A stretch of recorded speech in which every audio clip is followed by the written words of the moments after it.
bitkisinin budağında buğumların sayı A bitkisi budur. Ve bu bitki karşı karşıya düzülmüş yarpağımızdır. Karşı karşıya. Buğumların sayı üzerinde minimum 42 yarpaq olan B bitkisi zorundakı buğumların sayından 2 dəfə çoxdur.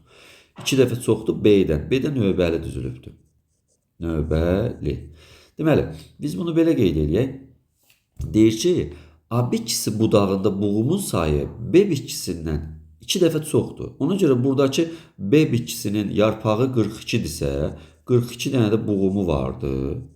42 yarpaq, 42 buğum. Çünki burada bilirdik ki, 1-in 1-ə nisbətində bir buğuma bir yarpaq birləşir. Amma burada 1-in 2-yə nisbətindədir. Bir buğuma 2 yarpaq birləşir qarşı-qarşıya düzülüşdə.